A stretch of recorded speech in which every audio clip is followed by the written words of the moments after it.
The minimum required depth for an 8-foot ground rod to be in the ground, according to electrical codes, is 6 feet.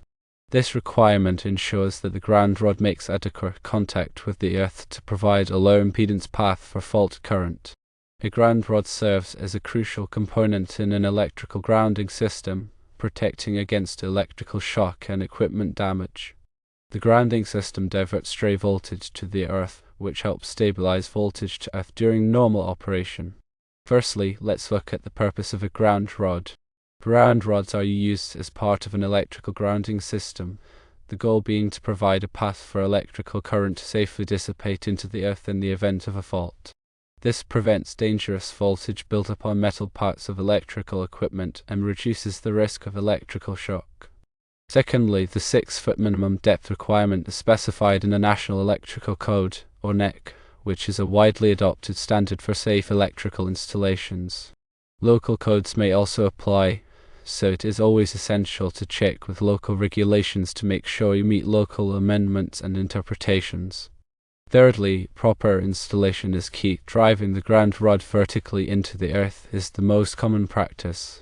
However, if encountering rock or other obstructions, the rod can be buried at an angle not exceeding 45 degrees from vertical, or it can be laid horizontally in a trench that is at least 30 inches deep. Fourthly, the type of soil around the ground rod affects its effectiveness. Moist soil with high conductivity improves the rod's ability to dissipate current. Sandy or rocky soil, on the other hand, has higher resistance.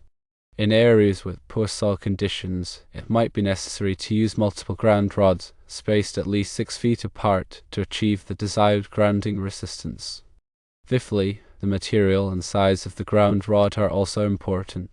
Ground rods are typically made of copper-clad steel or galvanized steel. Common sizes include 5/8 inch and 3/4 inch diameter.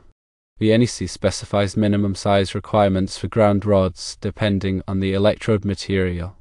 Sixthly, the connection between the ground rod and the grounding conductor must be secure and corrosion resistant. Use approved connectors designed for direct burial. These connectors ensure a reliable electrical connection that won't degrade over time.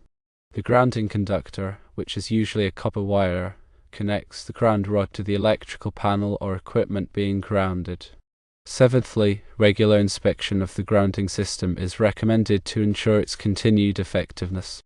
Check for signs of corrosion on the ground rod and connectors. Test the grounding resistance periodically to make sure it remains within acceptable limits.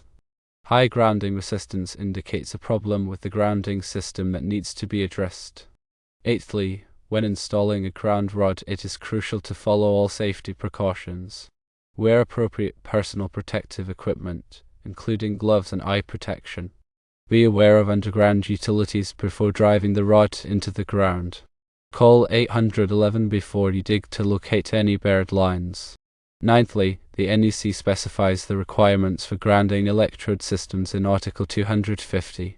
In addition to ground rods, other types of grounding electrodes include metal underground water pipes, metal building frames, and concrete-encased electrodes, also known as UFA grounds.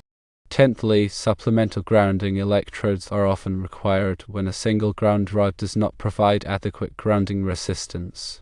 The NEC generally requires a supplemental electrode if a single rod has a resistance to ground of more than 25 ohms. This can be measured using a ground resistance tester. The proper grounding provides a low impedance path for fault current, reducing the risk of electrical shock and equipment damage. Grounding helps to stabilize voltage to earth during normal operation. The minimum length that must be in contact with the earth is 6 feet. This ensures the ground rod makes adequate contact with the earth to provide a low impedance path for fault current. A ground rod serves as a crucial component in an electrical grounding system. A grounding system diverts stray voltage to the earth, which helps stabilize voltage to earth during normal operation.